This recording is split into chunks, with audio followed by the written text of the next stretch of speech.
When my eldest daughter went to work in China for a year as an English teacher, I visited her for a couple of weeks, staying mostly outside major cities and seeing very few people who were not Chinese. The whole experience for me was quite eye-opening and rather amazing. And a whole bunch of things struck me being in China. Firstly, I got to experience being a racial minority, which was it's very instructional. I would recommend that to anyone. However, I felt extremely safe in China, which I wasn't sure whether I would feel, unsafe, but I felt I don't know why, but it seemed to be, an exceedingly safe place. I noticed that people talked about small towns and they had more than 1 million people in them, but they talked about them being small.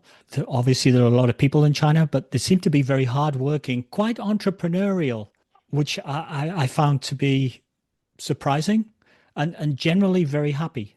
Um, Government jobs seem to be the most sought after. I don't know whether any of these things are true or not. Maybe Harriet will be able to correct me afterwards. Uh, It, public it's public transport infrastructure was magnificent, much better than North America. But the trouble is, all the signs are in Chinese, so I find it difficult to go anywhere. Things like getting on a bus and then getting off a bus were like traumatic experiences because I was thinking, am I ever going to be able to find a bus that takes me back? So you had to have your wits about you. Um, Bicycles, which were, I guess, one of the mode of transport, seem to be all been replaced by cheap electric scooters as the sort of mode of transport of choice. Um, I found that I could only eat eat food safely at places that had picture menus because I didn't know what any of the things were that I was ordering. So I had to look at pictures of them. Lots of students and children would come and try their English on me. There were lots of people seem to be just young kids trying to learn or being pushed by their parents to learn English. Also, standing in an orderly queue, someone who came from England, standing in an orderly line did not seem to be in the Chinese culture. Mobs at counters were not considered to be impolite. They were just like how it was. You just sort of some sort of disorderly system. You didn't really barge your way to the front of the line, but you sort of jostled quietly to the front of the line, it seemed to me. Um, all of that's just my observations, but I can't really imagine all the challenges that you might have if you tried to go to a trail race in China in a remote area somewhere. But that's okay. I don't have to imagine that because today's author is going to tell us all about it.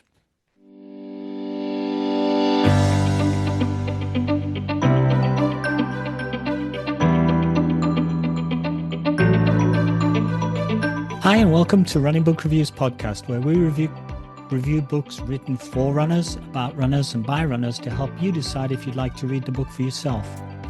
We also hope that listening to us chat about running can help keep you motivated about your own running and maybe inspire you to try something new or different. My name's Alan, and with my co-host Liz, we're going to talk today with author Harriet Gaywood about her book, Mud, Sweat, and Bears. This book is mostly about the author's ultra racing experience from 2024.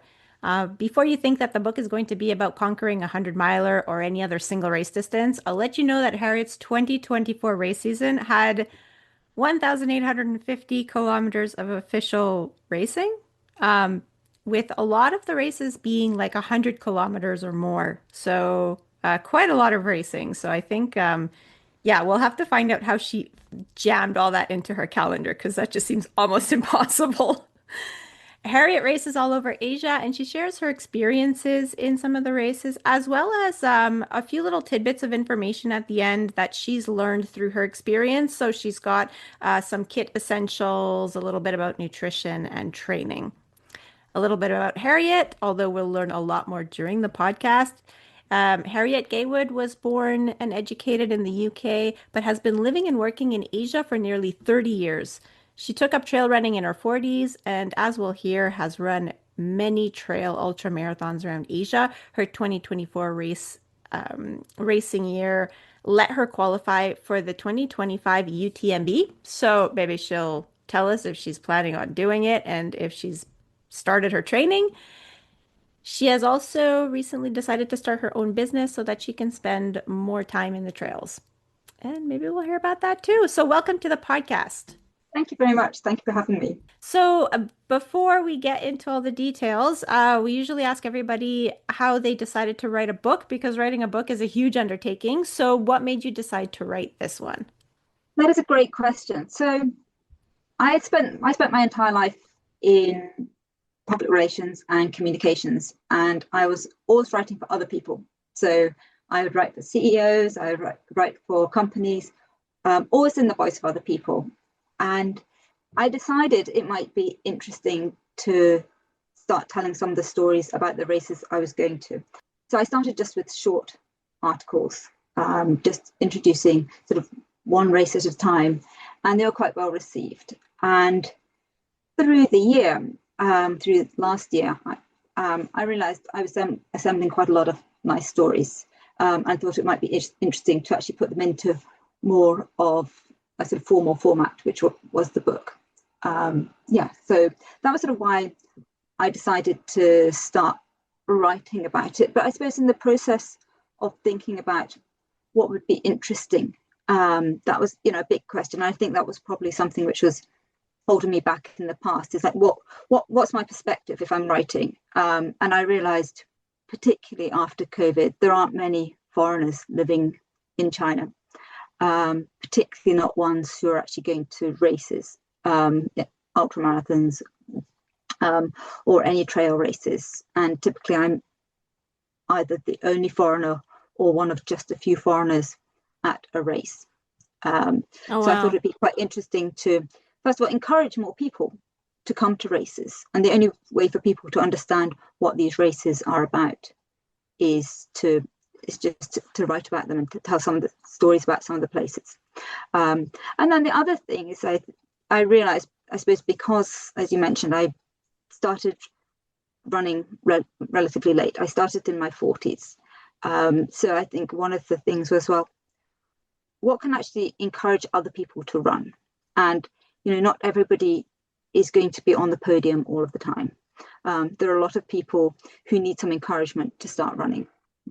And so I thought, well, if I can tell the stories as somebody who is typically, say, in the top 10, not always in the top 3, but and as a woman and as a foreign woman, that might be interesting for people. So that's really in the story, the point of the book is it's not to be a preachy how to run. It's not how to do trail running. It is very much, these are stories from places which you might be inspired to go and visit and hopefully join some of these races.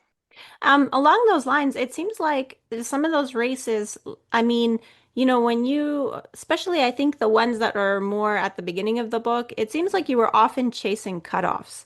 So, I think it's not like you always kind of had it easy in the race and you just kind of finished like it was a breeze. It was sort of like you had to work for some of these finishes. Oh, definitely. Absolutely. So one of the races first, which is one of the earlier ones in the book, is in Thailand, in Betong, which is the Amazon. It's a UTMB series race. It is a very tough race. I did it just recently. I finished fourth out of sixth woman to actually finish. So very few women actually finished the race. In fact, very few people finished the race. So the DNF rate is very, very high. Oh, wow. So it's not just me that's chasing the cutoff race. The cutoff, literally everybody is very, very much chasing the cutoff on that particular race. Yeah, I think that was the first one. And then there's another one which was in Segunyang, that's in Western China. It's high altitude. The starting point is 3,200 meters, and then you go up to 4,800 meters. So that's another thing that I sort of explore in the book. And also I've been doing much more recently as well. This is just doing more high altitude races. And I think a lot of people don't realize that in China, there are a lot of great mountains that you can go to, acclimatization that's necessary because you're either close to the Himalayas or or actually sort of in the Himalayas there as well.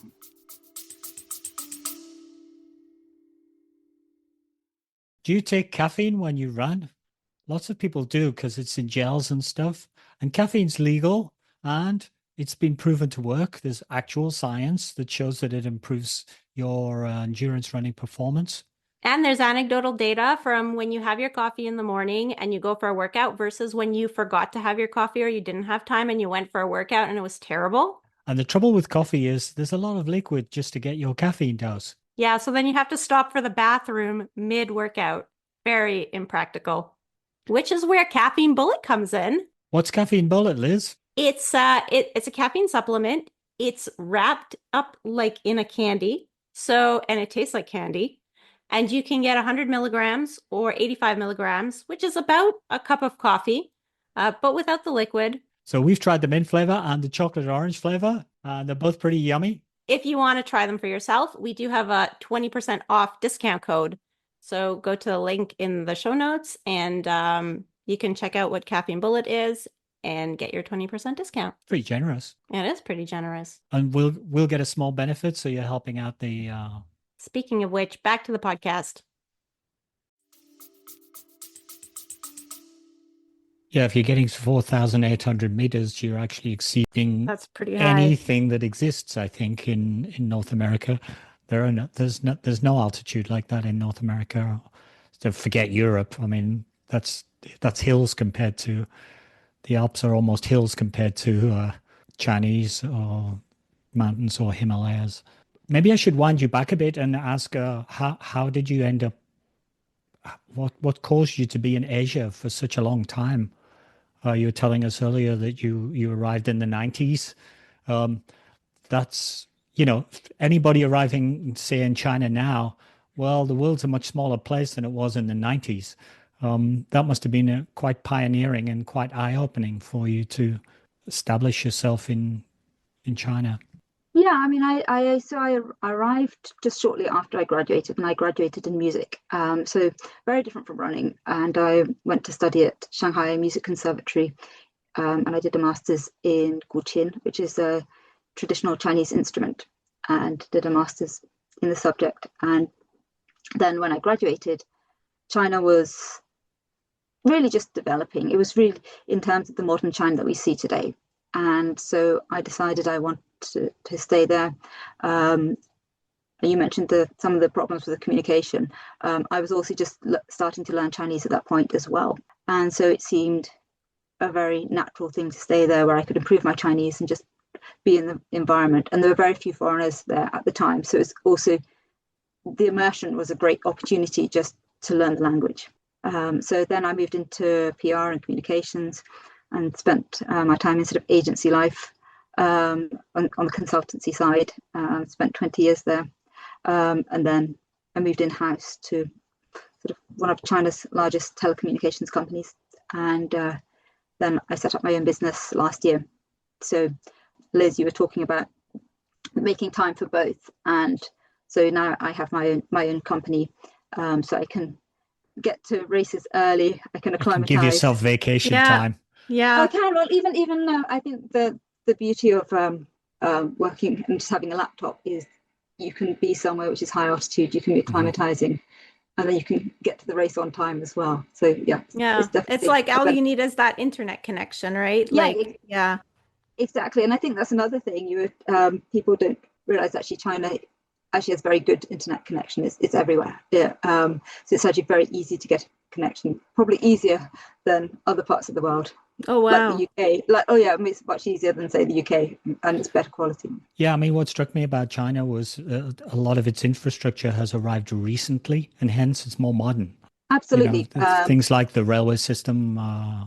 So the railway system is a complete game changer. So there are places which used to be 4 hours from Shanghai, and they're now 45 minutes.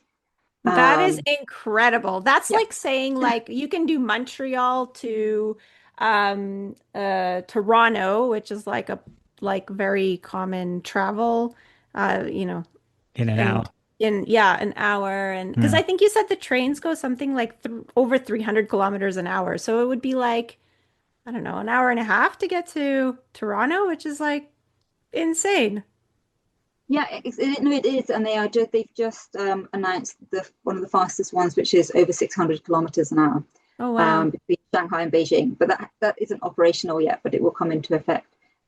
So what that really changes is the ability to actually get to races. And the other thing about the high speed network is these are new lines that they're building. So into the remotest parts of China, you can now go by train. So when we talk about Western China, where a lot of the mountains are, there's now a route up to near Songpan, to Huanglong. So this suddenly just changes. It certainly changes my life, but it makes the lives of local people just much easier. That's And amazing. and you said you started trail running in your 40s. So what brought you into the sport? I started almost by accident. I knew that I needed to be a little bit more active again. And one day at work, my boss said he wanted us to do some team building, and my colleague said, "Well, why don't we do a charity 5K?" And I sort of said, "Well," I said yes, not really thinking about what that meant. Anyway, I duly did the 5K, and then the next week there was another 5K, and I thought, well, it'd be quite fun to go along and do another 5K. And I went along and I came second. And then somebody said, "Oh, you should really run a little bit more often. Where do you normally run?" And You're I a said, natural. "Well, I don't Mhm. normally run." But anyway, from that I then started doing 10Ks and half marathon, and about a year and a half after I'd started that, I went to my first trail race in Hangzhou, which is near Shanghai. And I just realized that for me, it being in the hills was really just what I enjoyed. And really from there, I decided that, I wanted to not only increase my distance, but I wanted to just do more races. So then I did my first 50K the following summer. And from my first 50K, I haven't really looked back. And that's why generally I do 100K or 100 mile. I rarely do 70K or 75, although I've done a couple recently. I did my first one in Vietnam this year, and I also just did one in Shangri-La, which again, it was high altitude. So I was quite happy just to do 75. Just 75. Baby runs. Yeah, Yeah. that's And at that. altitude. So what do you do for altitude? Do you try to arrive like a number of days ahead of time? Because really time at altitude is the only thing that gets you acclimatized. Exactly. So the minimum is for me is 3 days. And Okay. ideally I'm there further in advance, but obviously that's not always possible. And then I follow a lot of the Chinese traditions for altitude. First of all, you don't shower the first day because the blood goes from your heart to your hands and will cause you to faint. You always wear a hat. You always Oh, wear yeah. sunglasses. I remember Um, reading that in the book about the don't shower the first day, and I was yeah, like, "Oh wow, I would have never thought of that." yeah. Yeah, no, it's to do with moving the blood away from your heart. So Yeah, you haven't got any spare blood to go into your skin, Exactly. basically. exactly, but it does work. And so the first day I will tend to not do very much, and then and always for me everything feels like an effort the first day, and then it's actually amazing how quickly your body does acclimatize, even if not fully. I mean, when you go up to higher altitude, is definitely more difficult. And I think that's why in the book I talk about this point where in Siguniang where we've got a cutoff and we are you can see where you need to be, and everybody is trying to get up the hill, but everybody's moving so slowly. Yes. And you just know that some people aren't going to make it, and they're going to have to walk all the way home because we're in such a remote part, or they'll have to go home by horseback. There are no roads nearby, but yeah. So the more days you can allow, definitely the better. And since you've been racing a lot in China or in Asia in general, because that's where you live most of the time, but have you also done any longer races? Like, have you gone back to the UK and done any longer races, or done them elsewhere? No, I haven't. I would love to do a race in the UK, particularly in Scotland. Yeah, Ring of Steel is a famous one. Yeah, no, exactly. So yeah, I would like to do some, but often just sort of time and work means that I tend to do them in Asia. But I will go to Chamonix this summer in August for UTMB. So I'm looking forward to that. Tell us how you got into UTMB, Harriet. Sure. And also, was it planned? Like, did you plan to get into UTMB, or was it a little bit of a happy accident? It was a little bit of a happy accident. I mean, I know everybody was just says, surely you're going to UTMB this year, and I sort of thought, well, my chances of getting a place were pretty slim, and to me, that it was more about just doing races. Yeah, I guess I should have mentioned, just sorry to interrupt you, but I guess I should mention just for our listeners, I don't think we explained what UTMB is. UTMB stands for the Ultra Trail de Mont Blanc, which is the circumnavigation of the highest mountain in Europe, and it starts in Chamonix, starts and finishes in Chamonix, France, and goes in a big circle through the mountains, and it's extremely arduous, and about 170 kilometers through Italy, Courmayeur, and through parts of Switzerland, and then back round and back into France, and is the mecca for certainly European trail runners. Okay, sorry. Please continue. Thank you. Yeah, so so I went to Chiang Mai. So Chiang Mai is one of it's Asia. It's within the UTMB, the hierarchy. It's Asia Pacific level, and if you've done any racing in Thailand, it's even in December, it's hot, a lot of direct sun. I suppose the idea of actually getting a place at UTMB wasn't really on my mind. I was more focused on just getting through the race. So we set off on the first day and went through the night. And then the next morning, I realized there were just very few people around me. It was funny. Suddenly, I suppose sort of breakfast, sort of 5-6 a.m. It just got light. There were a lot of people at one of the changeover stations, and anyway, I just continued on. I wasn't tired, and then for the rest of the day, I didn't really see people until sort of the early evening when I was doing the 168, and I met the people from the 100K, and I was really not quite sure where the checkpoint was. So I went with them for a little bit. Then again, everybody arrested, and I carried on up the sort of final hill, and I carried on up and got to the top. And as I was coming down, I met somebody who was injured. He was on the 100K. He was injured. He hadn't got sticks, and I was quite relaxed because, as I say, I wasn't sort of thinking about UTMB. It wasn't something that was on my mind. So I was with him for a long time, just because I'd lent him my sticks. So I just sort of went down the hill with him, and then eventually he sort of felt he was okay. I took my sticks back and just sort of ran to the end.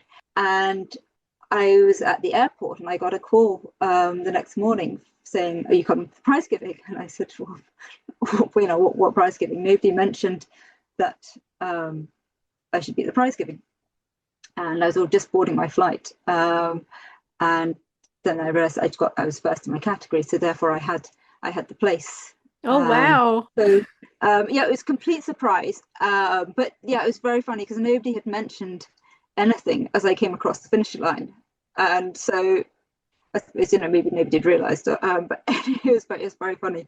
But then of course it makes, I want to take up that place, because I think the chances of getting a place in a lottery, as we know, there's more and more competition every year. Yep. So no, I'm very excited about going. So I'm back in Scotland. I go back to China. I have one more race, Chongli 168, and then that's the middle of July, and then That's the next amazing. trip will be UTMB. Yeah. I assume when you say 168, you're referring to 168 kilometers, which is, I guess, about 100 miles. Yeah, I guess it's worth mentioning that in trail racing, like 100 miles may or may not be 100 miles. Like it could be like 105 miles, right? Yeah, you're So absolutely right. funny. There's a huge difference. So Chiang Mai was a proper 100 miles. It was 170k. The one I did 2 weeks ago was also 170k. But I also did one in the 100 in Bitong this year. It was a long way short of it was a long way. I can't remember what it was, but it was definitely a long way short of 100 miles. But they somehow calculate the elevation. They somehow add on the elevation. They do a calculation, the elevation plus the distance, which somehow Okay. they calculated, made it the Yeah. equivalent of 100 miles. But you guys are probably better on the calculation than I am. I know the ITRA rating for a course, the International Trail Runners Association for a course, they'll rate it in terms of categories based upon the distance plus something for every 100 meters of altitude. So it's a combination in terms of degree Yes, of difficulty. yes, it's exactly like that. Yeah, which is true, I think, because I think all trail runners, true trail runners, they don't talk much about distance. They talk about vert Yes, in exactly. North America. It's not a question of how far it is. It's a question of how many mountains you've got to climb and how Yeah, technically difficult that is. Hmm. exactly. So the 168 I did, the 100 mile I did a couple of weeks ago. The vet was 7,300 meters. So and for UTMB it's nearly 10,000 meters. So yeah, it's a lot more. Ouch.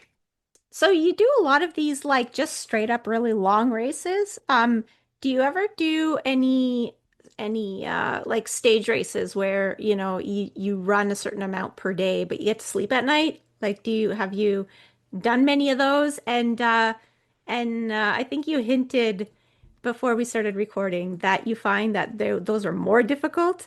Um, Tell us what your experience is with that. I've only done one. It's not even a proper stage one, but I did Nine Dragons in Hong Kong earlier this year, which is just a 2-day one where you do 50 miles the first day and then 50 kilometers the second day. Okay. And they're in Hong Kong on this particular course. There are a lot of steps, so that part made it hard for me. And I definitely going to sleep and coming back the next day I found a bit disorienting, to the point I actually Oh forgot my no. sticks. And so the next day and so the second day when I was doing my 50k, I did it without sticks, and I definitely felt it a bit, but You it should was have maybe fine. just like slept in your running clothes and gotten up the next morning. It would have been more like your ultra racing More what you used to. experience. Yeah. I always tell Exactly. Alan, I said like, you could sign me up for anything as long as I can sleep at night.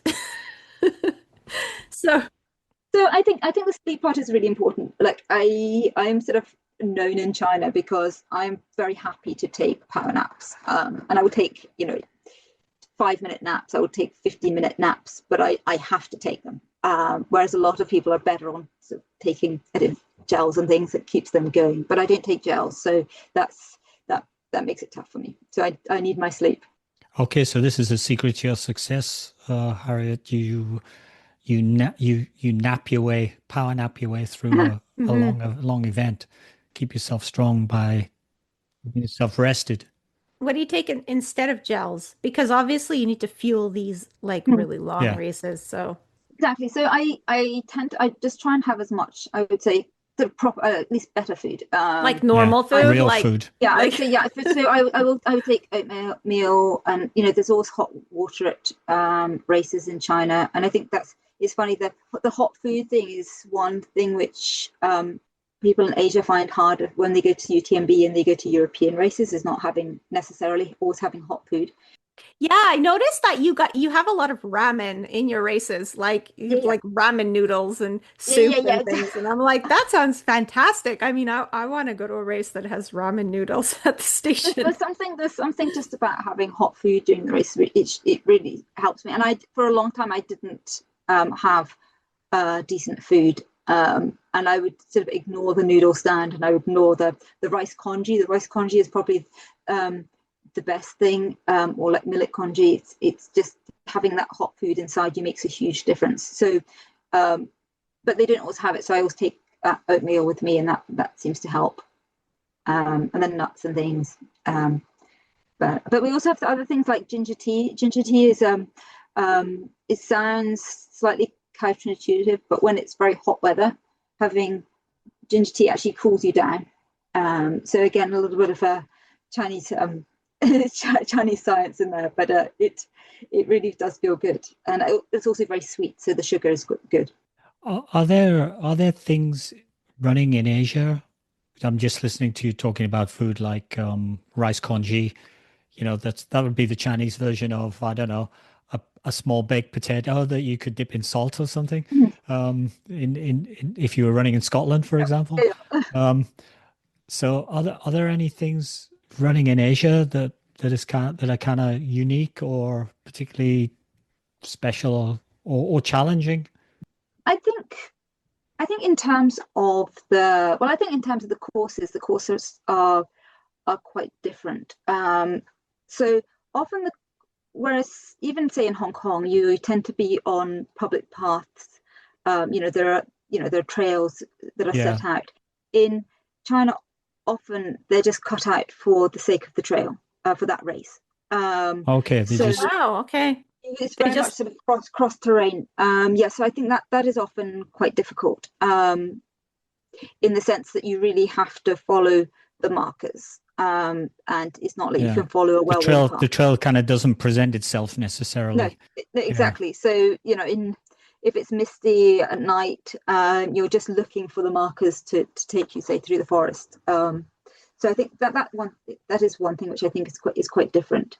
I think in the more extreme races, I think you are far away from things, like I mentioned in Segunyang. Like if you DNF, you either have to walk out, or you have to hire a horse to take you out. So I think that's a little bit different as well. It probably discourages you from DNFing. You go, I might have further to go. It really does encourage you to keep moving. But sometimes at the altitude, you can't move. It's genuine when people can't move. So I think that's one thing. Another thing, I think, sometimes the logistics of getting to races are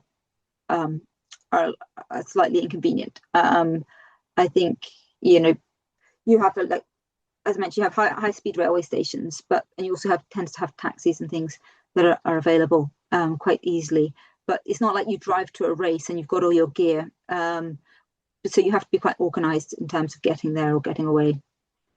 Then I suppose there are also areas which are, sometimes you've got areas which are sort of military areas, so you have to be quite careful as you go through them.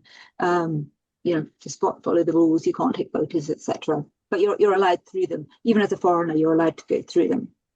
Okay, I guess that's definitely. One assumes that at this stage you're fluent in Mandarin or Cantonese. Yes, I am, and I think that also makes a huge difference as well. And I guess that probably helps you a lot versus, say, someone like me, who would have hand gestures or pictures. That would be basically it. You point at your phone, I want this. Yeah. I mean, it definitely helps, and I think in terms of as you run along, you also meet people, and it's nice. You're able to chat. I think that's easy, but I think I wouldn't let that discourage anybody from actually signing up for a race in Asia or in China. I think that a lot of the logistics, for example, the registration forms are in Chinese, but they are increasingly in English as well. You can translate them. But yeah, I mean, once you get there, people are quite welcoming, and usually people, have a few words of English on them, so they will be quite happy to talk to you a little bit.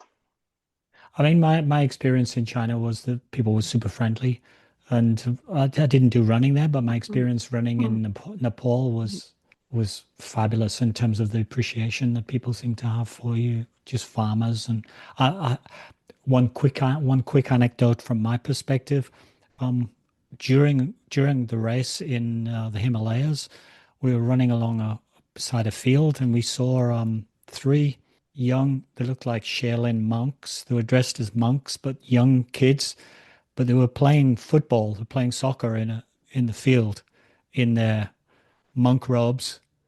And I thought, this is too good. So I just jumped over the wall and ran towards them and said, because I'm a big football fan, and said, put me in, put me in. So they immediately just passed the ball to me, and I kicked around with three Nepalese young monk trainees for about 2 minutes, and then just to thank them, and they all smiled, and I jumped back over the wall and continued on my way. It was super That's fun. brilliant. That is brilliant. No, I think that is one of the really nice things about doing races is, as you say, like the welcome you get in getting to some of these more remote places.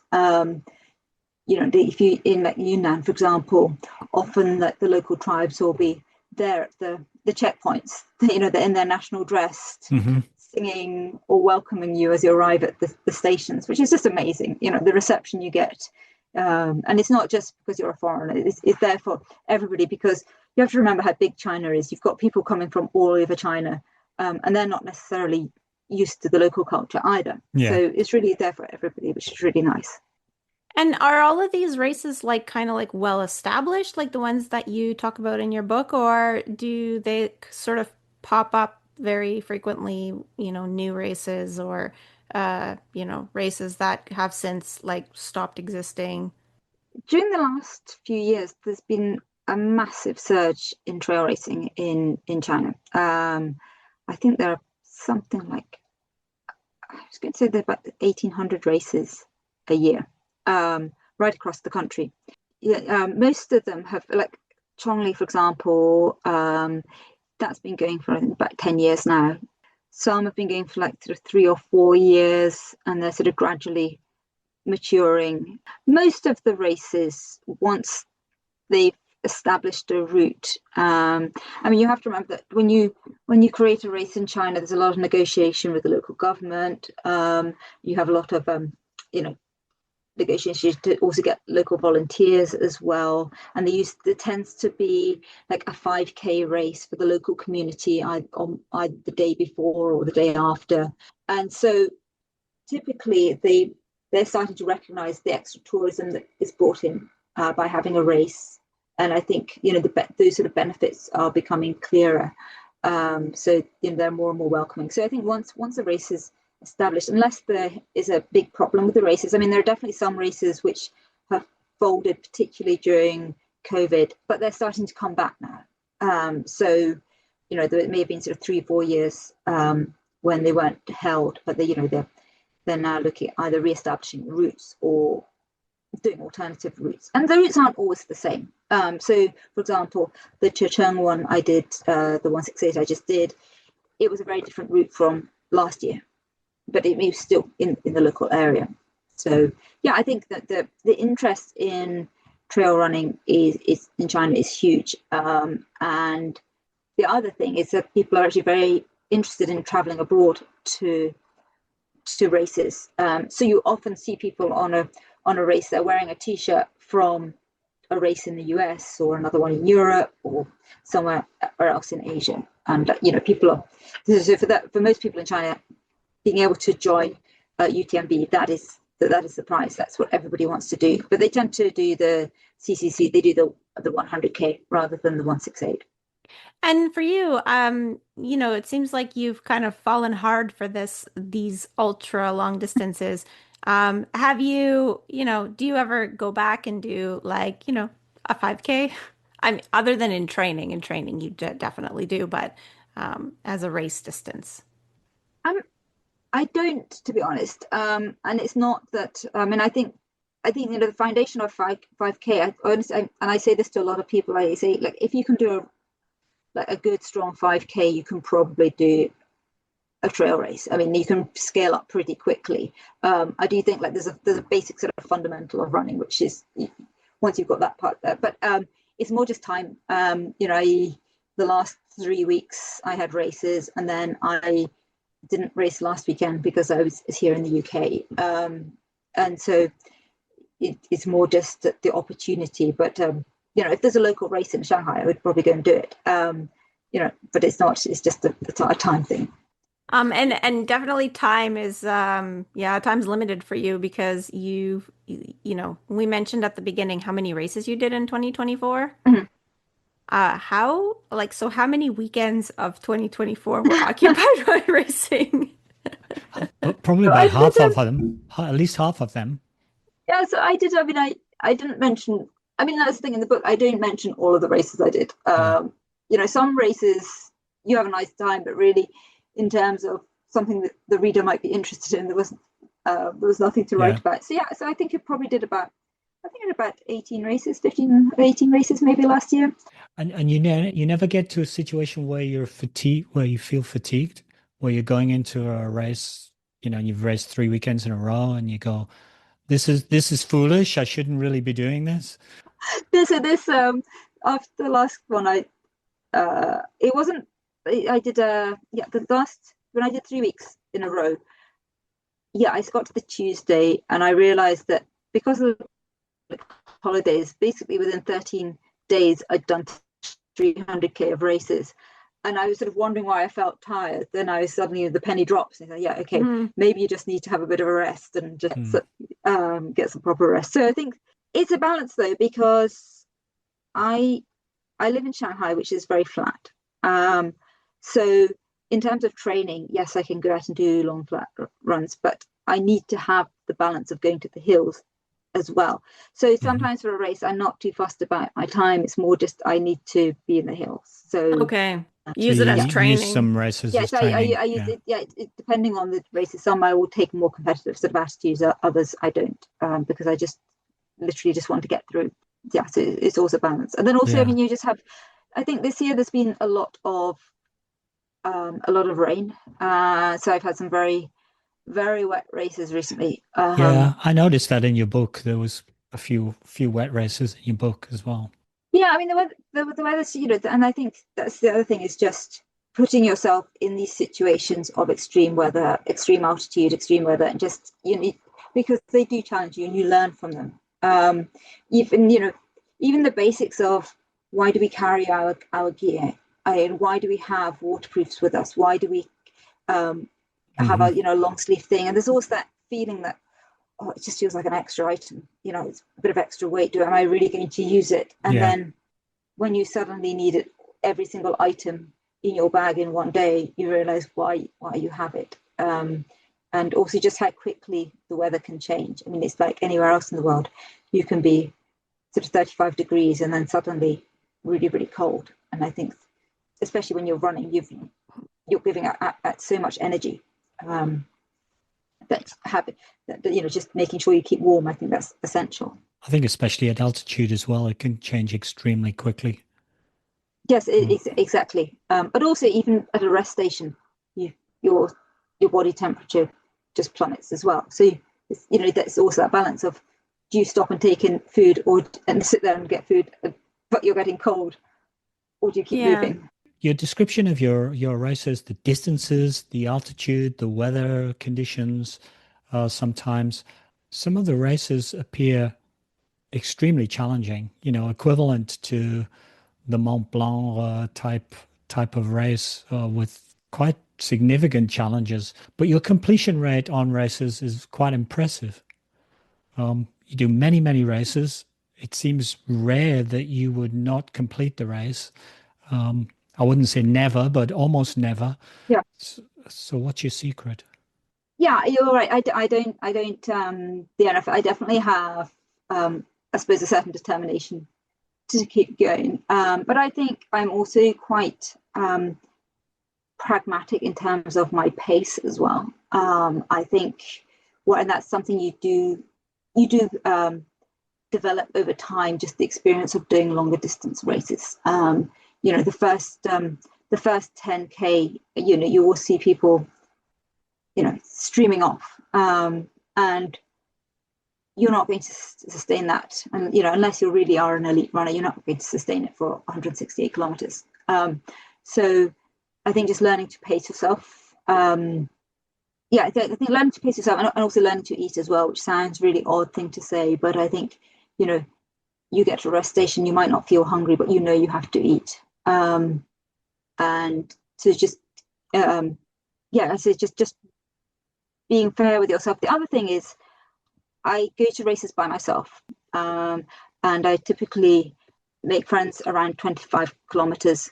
And those people I find I will be running with on and off for the next, for the next 160. But it's not, we don't necessarily stick together for all of that distance. Yeah. And so I think that's another thing, is just being sociable. Yeah, you just as I say, just being consistent. The other thing is, we mentioned sleeping. I do think occasionally at a station, just having that 5-minute power nap, just literally shutting your eyes, shutting down, and then you're ready to go again. I'm able to do that, which I know a lot of people find quite hard to do, but that can just refresh you. People say it's a bit like your computer, you switch it off and you switch it back on again, and then everything's working again. Is that true? It's extraordinary. It really is. It's you sit down, you completely relax your body, and I set my phone for 5 minutes later, and you wake up again and you're ready to go. And that gets you through. And I find, for me, the hardest part is usually between 3 and 5 in the morning. My body is saying, I want to be in bed, I want to be asleep. You're effectively jet lagged. I'm saying I'm okay. You're effectively jet lagged. But the other thing I also have to be very careful around that time is just that my body is getting cold. So actually just wearing a little bit more as well, so you're not getting chilled. So and you just keep moving, and it's fine. Something that I found fascinating was in one race you ran through a series of what you described as karst caves. I had to look that up on Wikipedia to see what a karst cave was. So perhaps you could just explain what a karst caves, and what was it like running through caves in an event? So I was in Guangxi province in southwest China, and this race is what they call karst caverns. And karst caverns are they're limestone caves, but these are in some places just huge caverns. I mean, like the size of a cathedral inside. And you're running along. In some parts, you're on paths which are reasonably well worn. In other parts, you're picking your way just across areas which are quite wet. And then in other parts, you really have to squeeze your way through tiny holes to get into the next cavern. So they're incredible. In this race, we had 10 kilometers underground. And is it lit, or do you have to do it by headlamp? You have head torch. You also wear your head torch. No natural light at all.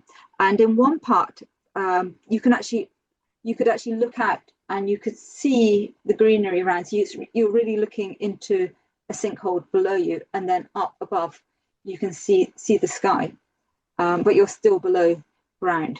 So there's actually a lot of these in Guangxi province. And then towards the end of the race, I could see the town ahead, and it was a very, very hot day. And then in the evening, it started to rain very, very heavily, and I could see the town ahead, and I was running along. Then I realized I couldn't see the markers, and I'd missed the turning. So I went back, cut through a village, and I thought, this is very strange. The town is just ahead, and go through this village, and then we turn into a little park, and sort of boardwalk. Followed the boardwalk and then I found myself in a cavern once again. But this one, because it was near town, was very, very brightly lit, and it's very much designed for tourists. And so I followed that, and it was about 1 kilometre through this cave, and then I came out right beside the finish line. And so what I Wow, had thought, that sounds so amazing. what I had thought was that the route ahead, which was just a road route, actually Yeah. underneath all of that road are just caves. Okay, so you've amazing. actually finished in a cave, well, basically in a cave. Yeah, almost a cave. Yeah. That must have been quite an incredible experience. No, it is. I mean, that's just what's always quite fun, is just to have slightly different environments for running, and underground is definitely one of them. So in the book, you actually talk about a race where quite a few competitors died after being caught in extreme weather. Um, Yeah, so that was how does that that was in fact. affect?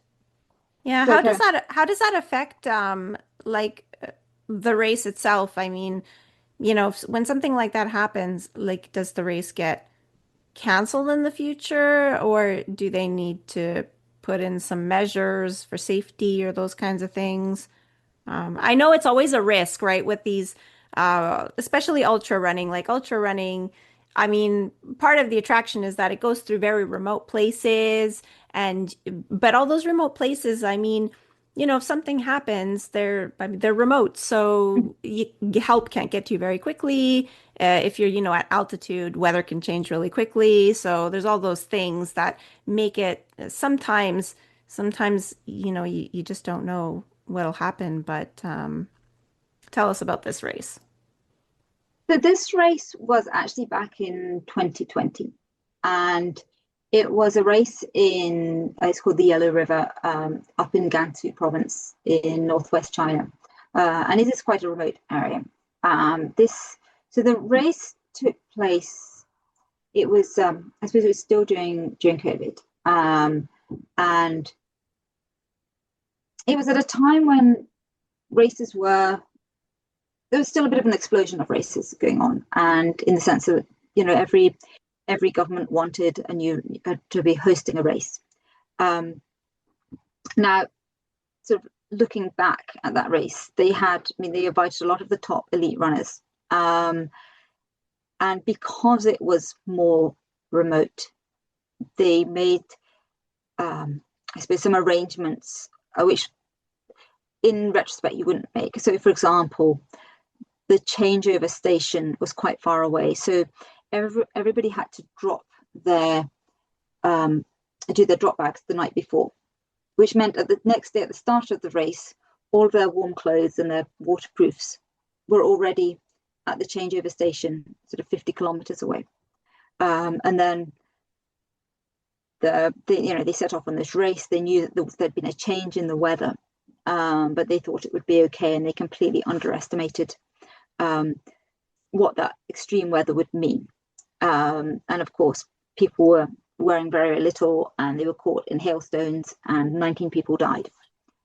So it was a massive tragedy, and there were definitely sort of repercussions within the province for the organisers. The result of that has been that I think safety has definitely improved on races. So, for example, typically the checkpoints are around 10 kilometers. That's spaced every 10 kilometers. And now, usually around in between that, halfway, 5 kilometers, you will have the rescue people. You'll have like mountain rescue there. So that means that they're effectively only ever maximum 2.5 kilometers away from. Yeah. Yeah. Exactly. So you see this, and they will be there all night. They will pitch their tents, and they're there throughout the race.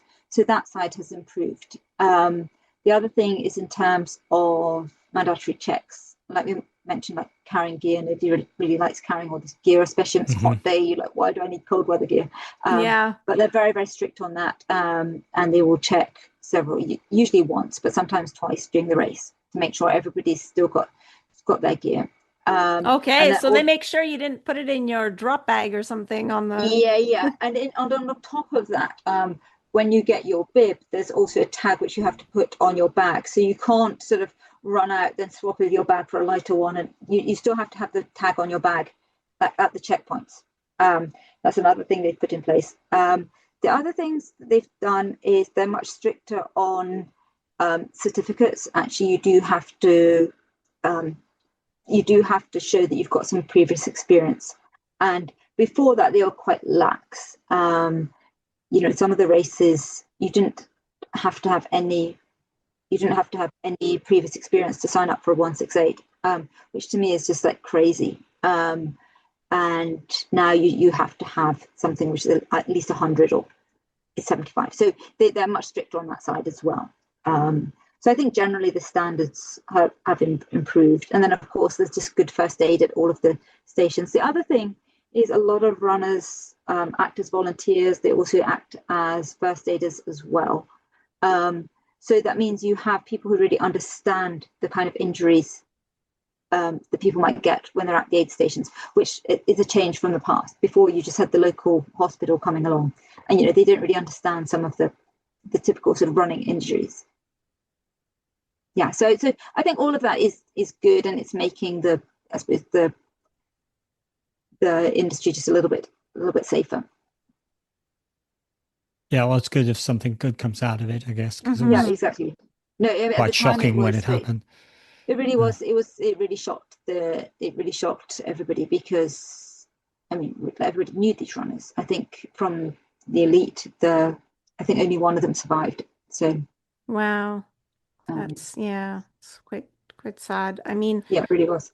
Yeah, we read a book in the past by Hilary Allen, who was a victim of a really tragic accident. She was an elite trail runner, and she was running, on a ridge, and she fell, and it's like she survived and everything, but the rehab was just was a long rehab. And yeah, the story, I mean, she could have died there, because it's remote. They had to get her by helicopter. She was lucky because one of the participants, because she was one of the leaders, so very sparsely populated at that point in the race. But I think the runner behind her was a medical person, and saw her fall and climbed down to be with her and call for help. So she was like quite lucky in everything that happened, the sequence of events and everything. But I mean, yeah, it's it's definitely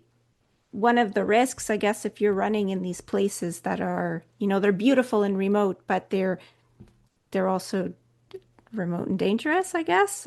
So yeah, I mean, at the moment, some of the, I say, like the 200K races are being suspended at the moment. So I'm not sure exactly why they're doing that, but I think they're just thinking about the risk, and do they need to, if you're a local government, do you want to have that reputation of hosting a race where lots of people have died?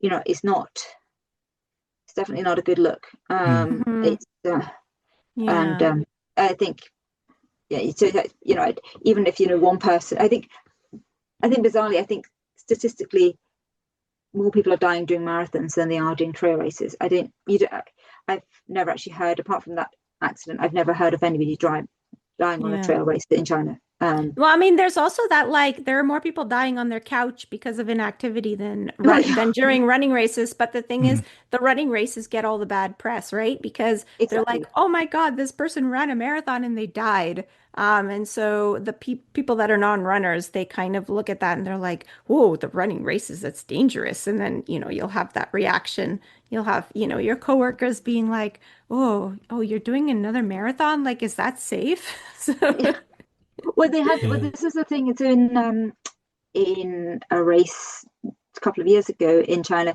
There was a lot of bib swapping going on, and people wanted your bibs. There was also a lot of copying of bibs. I think Beijing Marathon, the 3 people had the same bib number. oh boy. And but what happened with one of the races was that the person who had taken the bib, he then died, and then the family was trying to sue the person who'd given him the bib.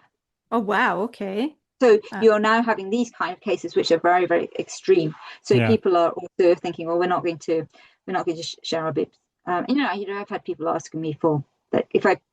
Last time I signed up for a marathon, somebody asked me if they could swap bib numbers because I was further forward than them. It's like, well, no, that's just a risk. Yeah. And I mean, if anybody's listening, a general word would be basically never do that.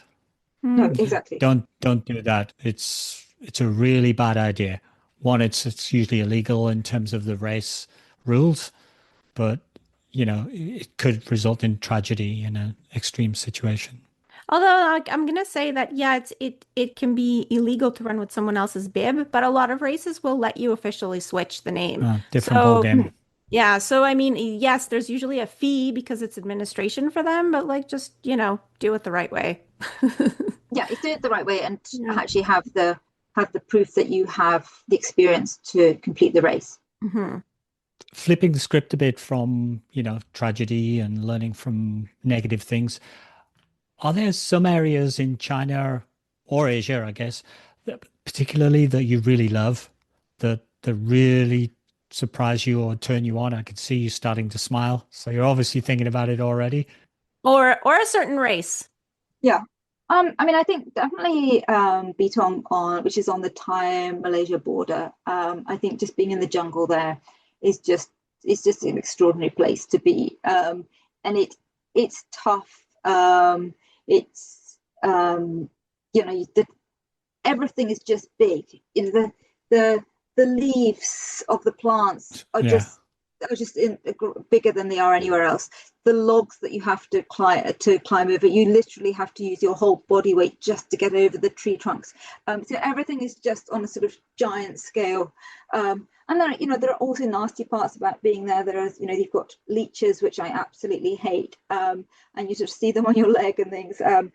But I think that sort of environment to me is, you're just in such lush nature. I think that one I really enjoy. And then I also love Siguniang. I've mentioned it a few times, but I think it is just, and it's also the cover of the book. That's the picture there is that mountain. It is, it's high altitude. It's a Tibetan area. The people are incredibly hospitable. In terms of the environment, the first time I went there, it was quite deep snow. And doing races such as so you have this being in the jungle where it's plus 30s and then you go down to the sort of the minus 10s and it's very different type of running, but these ones just push you that little bit further than you get normally. So I think those two areas probably have a good part of my heart. And I think Yunnan province and in southwest China is just such a rich area. The food is very different from the rest of China. The mountains are less forgiving. So yeah, I'd say those are probably my favorite areas. Great. So if you're feeling adventurous, I guess those are the places to go. Would you have any advice, words of advice from sage person who's been through all of it, if somebody was looking to kind of get into a race, come and do some significant trail race in China? Yeah, first of all, I would say, come, because you will enjoy it. You will enjoy the atmosphere. You will be welcomed by people. I think in terms of the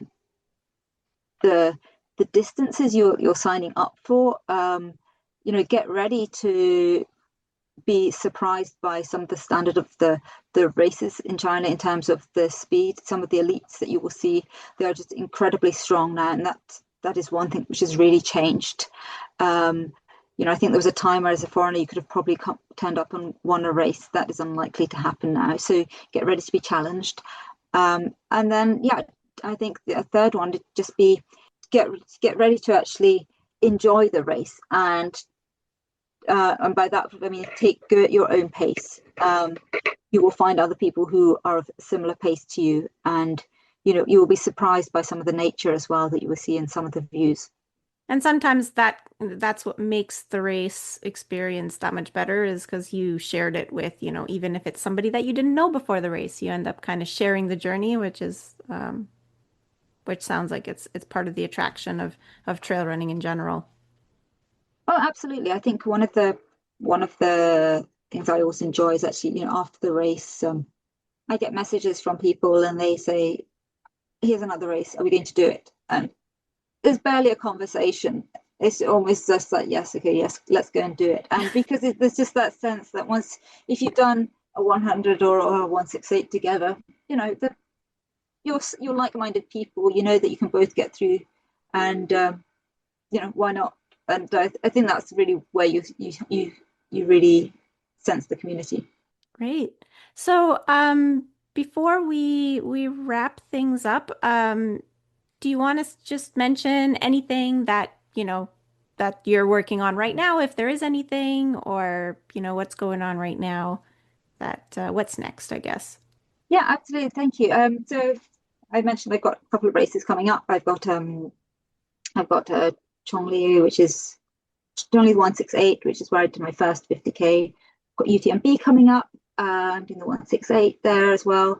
And then I'm going to be back in Chiang Mai at the end of the year. And then I have a couple of races in between. I am also looking at doing a Chinese language version of the book. Oh, wow. Yeah, that's one which we're working on at the moment. We can come back and on and do the Chinese yeah, we could do podcast the as Chinese. well. Yeah, exactly. You guys could do it in Mandarin as well. That would be- Yeah, we might need to use Google Translate a little bit, but yeah, and sort of I've also I've been doing quite a few talks about the book as well, but more talks not necessarily just about the book, but more just really sort of inspiring people to either get out and run or get out and just push themselves and challenge themselves on something they haven't done before but would like to do. So I look at myself as sort of 51-year-old runner. I just kind of think, well, if I can do it, everybody else can do it. And I always talk about doing incremental sort of improvements. And so, you can set out your goals, or you can set out, in your mind where you want to be. But it's just the small steps you take over time. You do get there. So I'm doing talks about that as well.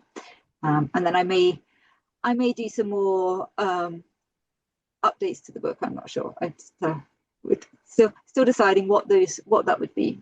well, I love those messages of just, trying something that you want to try and see where it takes you.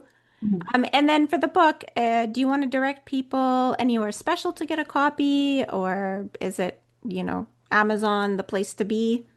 Yes, so Amazon is in paperback and on Kindle. So Amazon is the best place to buy it, unless you are in Asia. Then if you are in Asia, or particularly if you're in China, then contact me directly, and you can find me on trailingaroundasia.com. Perfect. And then, is there anywhere that people can follow you online to see what you're up to? Like, what's the place that you're most active? I think we follow you on Instagram. Are you social media active? Yeah. Yeah, so I have Trailing Around Asia. I have my website, Instagram, and I have Rednote, Xiaohongshu. Those are all Trailing Around Asia, and so those are the best places to find me. Thank you. So you're actually Western social media and Eastern social media, are you? Yes, I've got it. I have my Chinese. I'm also on WeChat as well. So I post on my WeChat moments and LinkedIn as well. Excellent stuff. We'll try and put some of that in our notes so Amazing. people Thank you. can follow you up. Fantastic stuff. Usually at this time we just give a sort of 4 to 5 point summary of the book. Me first. Mud sweat and bears. Oh, we didn't ask about the bears. That's okay. There has to be surprises for while people are reading the book, So if you need to hear about the bears. We could have talked a lot about bears because we have bears in common. I mean, in Canada, we've run races where where bear spray was a compulsory part of the kit. Yeah. Although it sounded like the bears in Asia are a little docile. Yeah, they sound a bit more laid back. They're sort of they got some panda in them or something. They're just Yeah. taking it easy. Bears are real though. I guess they're sun bears in Asia. They're sun bears, are they? Yeah. Yeah. Whereas here Nothing like grizzly bears. we deal with yeah, in the mountains, grizzlies, which are terrifying, but locally we deal with black bears, which is slightly less terrifying. They're smaller. Anyway, coming back to our summary of Well, there was a tangent. Mud, Sweat, and Bears, and there's a subtitle to the book, "Trailing Around Asia," which is your basically social media tagline. The whole book's so it's a small book. The whole book's less than 80 pages overall, and basically covers a 1 year of trail races in 2024. So very modern and very up to date. So you could kind of bet that if you're reading about a race in the book, it still exists and it's still like it's described. Although it only covers 1 year of events, there's an impressive number of events, and I think we've been through that. I'm not really sure how Harriet gets through this, having done a couple of shorter trail races or multi-day trail races. I spend weeks and weeks and weeks and weeks trying to recover afterwards. So I don't know how the lady manages to do that. Fantastic stuff. Something we haven't touched on is that actually quite a lot of beautiful color pictures in the book, even though it's a small book. So beware, if you get this book and you read it and you look at the pictures, you will probably want to go. Just check some of the weather forecasts for some of the things, the humidity, the altitude, the thin air, and probably the rainfall would be something to check. Many of the events in the book are quite challenging, I would say, as well, because of the altitude and the terrain. They seem to cover the sorts of vertical altitude of UTMB, Mont Blanc, European type races, but also with Leadville type of difficulty with altitude sometimes. Leadville being an altitude ultra in the USA. Having said all of that, Harriet finishes almost all of them. And we've asked about her secrets, and it sounded too easy to me. I'm sure she's hiding something from us.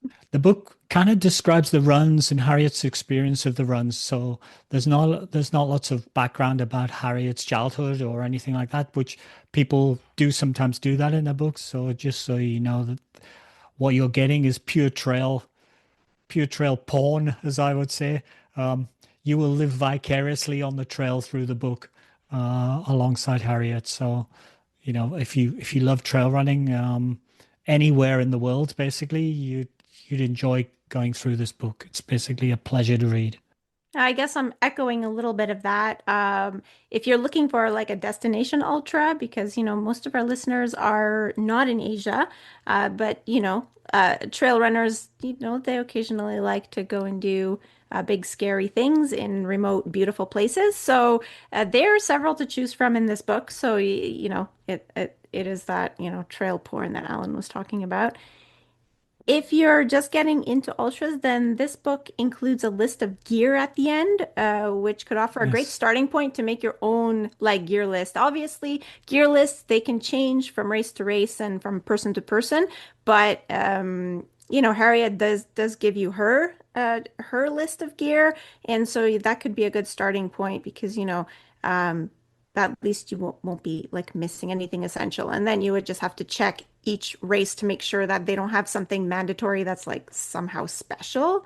Like you need to carry 3 extra batteries instead of 2 extra batteries, things like that. Spray, oh, I really need some bear spray. When we did the race that was the stage race in BC where there were bears on the trail. We luckily didn't see any, just in case you're wondering. Harriet chases a lot of cutoff times in her races and mentions a few races with really high dropout rates. So I guess this is something that, you do have to consider when you're trail running. And it was kind of nice that she talks about it. It doesn't mean you can't sign up for a race just because the dropout rate is high. It just, it's just be aware so that you train for it and don't kind of try and wing it. It doesn't mean that training for it ensures success, but it definitely gets you, closer to success. In there with a fighting chance, yes. Exactly. And yeah, that can also be, good for first-time ultra runners, just to, especially if you're coming from like road races. I mean, most people, they finish road races. Trail running is a bit different in that way, and ultra trail running, well, it's long, so it's a whole different ball game. So overall, some great information in the book, but it wasn't really meant for that. It's not like a how to trail run, but there was still some good tidbits of information. So before I outro, I'd just like to say thank you enormously, Harriet, for joining us. Actually joining us from the UK, from Scotland. But have a great time there and a safe journey back to your home in Shanghai. Thank you for having me. Thank you. And good luck at UTMB at the end of August. We'll need to track you. Thank you. You're in for a fantastic experience. I've seen the start of, I've sat on the fence and watched the start of the UTMB in Chamonix, and the number of people you see who are just crying because of the emotion of the experience is quite incredible. So you're in for a wonderful time. Amazing. So thank you. Do the outro? No. Sorry. She's going to do it. I'm sorry. I shall leave this bit in. Thank you for listening to another episode of Running Book Reviews. A big thank you to Harriet today for providing review copies of her book and for spending time with us. If you'd like to leave us feedback about how we can improve the podcast or want to suggest a book you'd like us to review in a future episode, please leave us a comment on social media. We are Running Book Reviews on Facebook and Instagram, and on Twitter or X, we are reviews_running. You can also leave comments on our YouTube. There's no video on the YouTube, and we always think nobody listens to it, but actually they do listen to it on YouTube. So, and it's very easy to comment on there, and we'll see your comments and we can comment back. So feel free to do that. If you've been listening to us for a while and you're wondering how you can help us out, there are a few ways. Spread the word. Please tell your friends about our podcast and share a link of your favorite episode with a running partner. You can also leave us reviews on Apple Podcast, or you can rate us on Spotify out of 5 stars. All of those things help, and we really appreciate it. And they're free. And they're free. Talking about free, we're also on a platform called Buy Me a Coffee, where you can sign up and get links get informed when we post little outtakes and snippets and extras and blog posts and things. Just go to buymeacoffee.com, look for a creator called Running Book Reviews. That's us, and you can see all the stuff that we've got listed there. You'll also see a link where you can buy us a coffee if you want, but you don't have to. We appreciate you either way. That's all for today from Running Book Reviews. Bye for now. Bye.